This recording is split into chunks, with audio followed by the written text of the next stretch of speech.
Have you ever wished you could build a fortress around your heart? A place so secure that the words and actions of others could never breach its walls?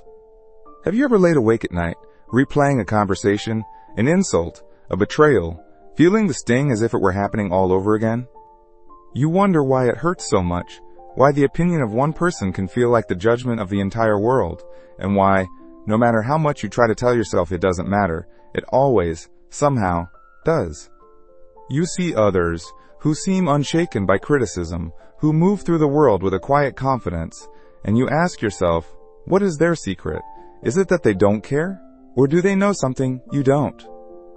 What if I told you that this vulnerability, this constant exposure to emotional pain, is not a life sentence? What if there was a way to become so profoundly rooted in yourself that nothing and nobody could ever truly hurt you again? This isn't about becoming cold, distant, or unfeeling. It's not about building walls of stone that lock out the good along with the bad. It's about achieving a state of inner wholeness so complete, so integrated, that the arrows of criticism, rejection, and manipulation simply fall at your feet, unable to find a target. The great explorer of the human soul, Jung, understood that the key to this kind of invincibility wasn't found in changing the world outside, but in undertaking a courageous journey into the world within. He discovered that the power other people have over you is a power you unknowingly give them, and today, you will learn how to take that power back. This is not just a philosophy, it is a blueprint for emotional freedom, a guide to forging an unshakable self. The journey begins now, and by the end you will look at the world, and more importantly, yourself, in an entirely new way. Think about the people who irritate you the most. That person at work who seems arrogant and dismissive, who speaks with an unearned certainty that makes your skin crawl. The acquaintance who is always needy, constantly playing the victim, draining the energy from every room they enter. The public figure whose blatant hypocrisy makes your blood boil. We live our lives reacting to these figures, feeling a surge of anger, contempt, or frustration. We believe our reactions are justified, that these people are simply wrong, and that our feelings are a direct, logical result of their behavior. But Jung would ask us to pause and consider a revolutionary, almost unsettling idea. Everything that irritates us about others can lead us to an understanding of ourselves. This single sentence is the key that unlocks the entire mystery of our emotional suffering. To grasp this, imagine your psyche is a vast and ancient house with many rooms. There is a bright, welcoming living room where you entertain guests. This is your conscious personality, your ego, the person you believe yourself to be, and the face you show to the world.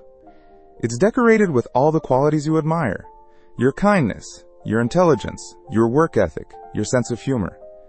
But this house, like all old houses, also has a basement. A dark, damp cellar you've locked and tried to forget even exists. In that cellar, you have stored away every part of yourself you were taught was unacceptable, unworthy, or shameful.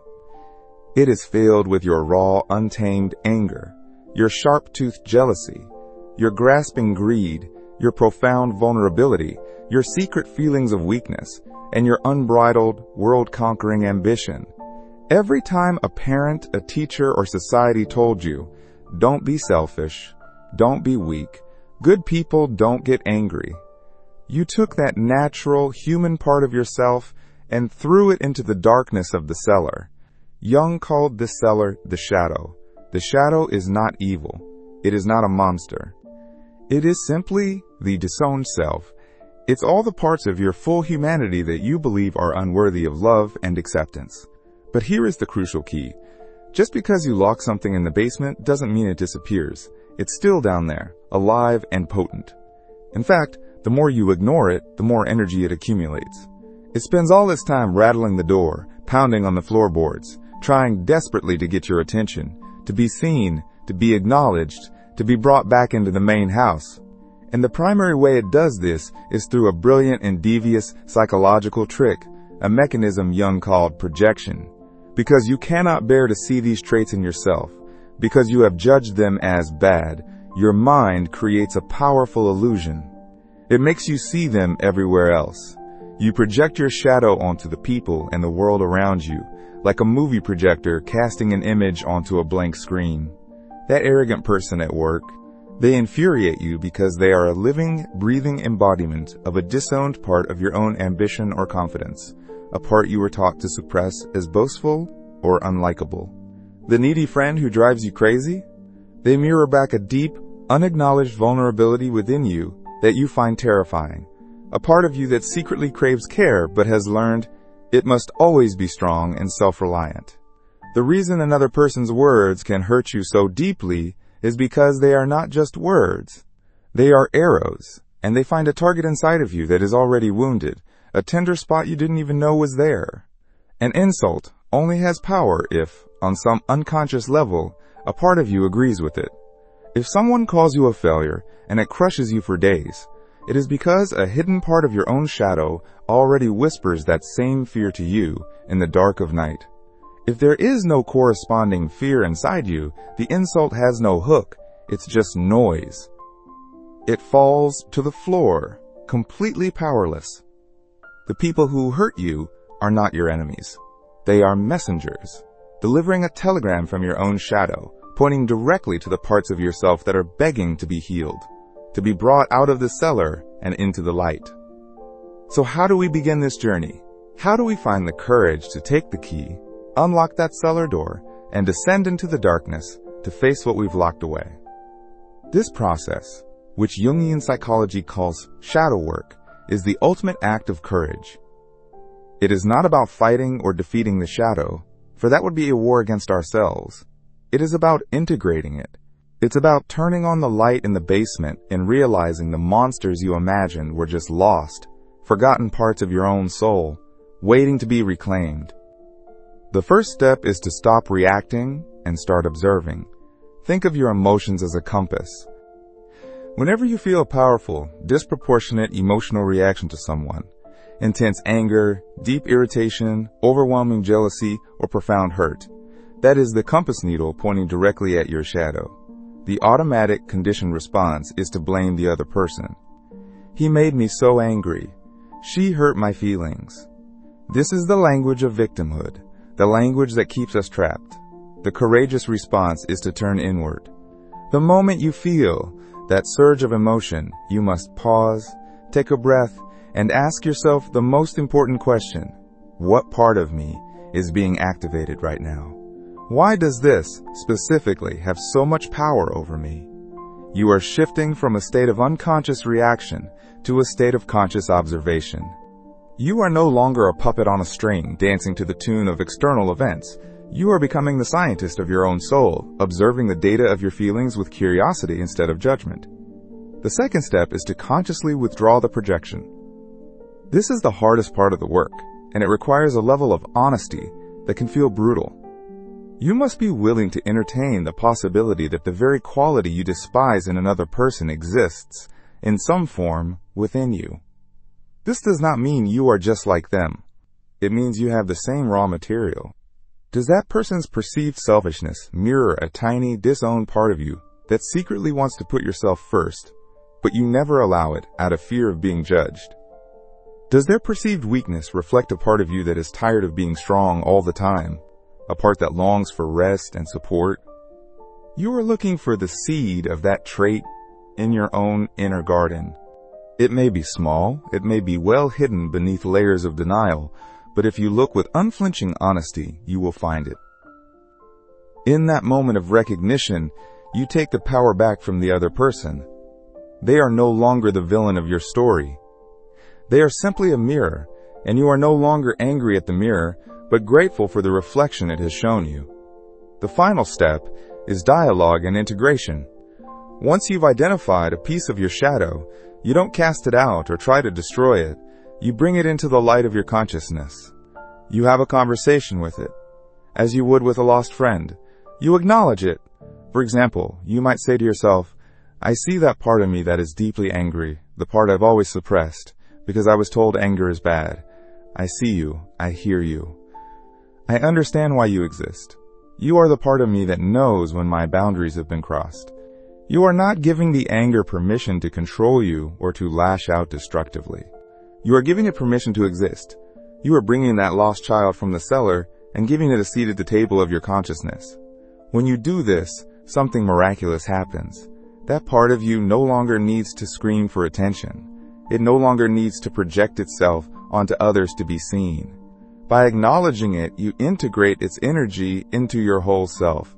The raw, destructive anger, once integrated, doesn't become destructive rage.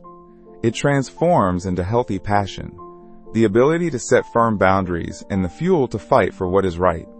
The weakness, once integrated, transforms into humility, empathy, and the wisdom to ask for help when needed. The greed transforms into healthy ambition and the drive to create abundance. Each time you do this, you are becoming more whole. You are taking back the fragmented pieces of your soul that you gave away long ago. And the more whole you become, the fewer hooks there are for the outside world to latch onto. You are slowly, piece by piece, building your inner fortress, not of stone, but of self-awareness. When you commit to this inner work, the world around you doesn't change, but your experience of it is completely and utterly transformed. People will still be critical. They will still be manipulative. They will still be thoughtless and act out of their own unhealed wounds. But it will no longer land on you in the same way. An insult from a colleague might still be unpleasant, but it no longer has the power to define your weak or shatter your self-esteem. You can hear it, and instead of being consumed by the immediate emotional sting, a new, spacious awareness allows you to calmly ask yourself, is there any truth here I need to look at? Is this a messenger from my shadow? No? Then this is not about me. This is their shadow speaking, their pain overflowing, and I refuse to participate in that conversation. You develop a kind of psychological armor, but it's not hard and rigid like a knight's steel. It's flexible and alive, like the bark of a great tree. It's the armor of understanding. You begin to see others not as one-dimensional aggressors, but as complex, fellow human beings, each struggling with their own locked cellars and disowned parts. That arrogant person at work no longer inspires rage. They inspire a quiet sense of compassion, because you recognize the deep insecurity that must be fueling their need to appear superior. You see their shadow, and because you are no longer afraid of your own, you are no longer threatened by theirs. This compassion is not pity, it is a profound recognition of shared humanity. As a result, your relationships begin a profound and sometimes painful purification. You will find yourself naturally drifting away from people who thrived on your reactivity, the emotional vampires who fed on your drama because it distracted them from their own emptiness. These relationships were built on a shared, unconscious dance of projection and reaction, and once you stop dancing, they have no choice but to find another partner. Your need for external validation withers away like a plant without water, because you are learning to validate yourself from within. You stop searching for people to complete you, because you are busy completing yourself. The boundaries you set are no longer angry walls of fear, built to keep people out. They become calm fences of self-respect, built to define your own sacred space. You learn to say no, not because you are angry, but because you are clear. You withdraw your energy from a toxic situation, not as a punishment to others, but as an act of preservation for yourself. You become sovereign over your own emotional kingdom. The world can no longer vote on your self-worth. You are the sole authority. This is the state of being unshakable. It is a quiet power, a calm strength. It is the peace that comes not from an absence of problems, but from the presence of a whole and integrated self. So the fortress you have been seeking your entire life is not outside of you. It cannot be built with money or status or the approval of others. Those are fortresses of sand, washed away by the first tide of criticism or failure. The true fortress, the one that can withstand any storm, can only be built through the courage to face yourself. The journey to becoming invulnerable is not a journey of hardening your heart, but of expanding it so wide that it can hold all of yourself. The light and the dark, the beautiful and the terrifying, the saint and the sinner. When you truly own every room in your house, from the sunlit attic to the dark cellar, no one can come along and claim a piece of it as their own. When you have embraced your shadow, no one can use it as a weapon against you, because you are already holding it yourself, not as a weapon, but as a source of hidden strength. The next time someone says or does something that causes you that familiar deep sting of pain, I challenge you to perform a radical act. Do not look at them. Do not blame them. Do not ruminate on their injustice for hours, giving them free rent in your head. Turn your gaze inward. Ask the question, what part of me have you come to show me? Which forgotten piece of my own soul are you here to reintroduce? In that moment, the power dynamic shifts entirely. The event is no longer an attack. It is an initiation. The person is no longer a villain. They are an unwitting guide. And the pain is no longer a wound. It is the beginning of your freedom. The path to ensuring nothing and nobody will ever truly hurt you again is the path of welcoming home every last piece of yourself. Your journey to wholeness is the most important one you will ever take. It is the only work that can ever set you truly free.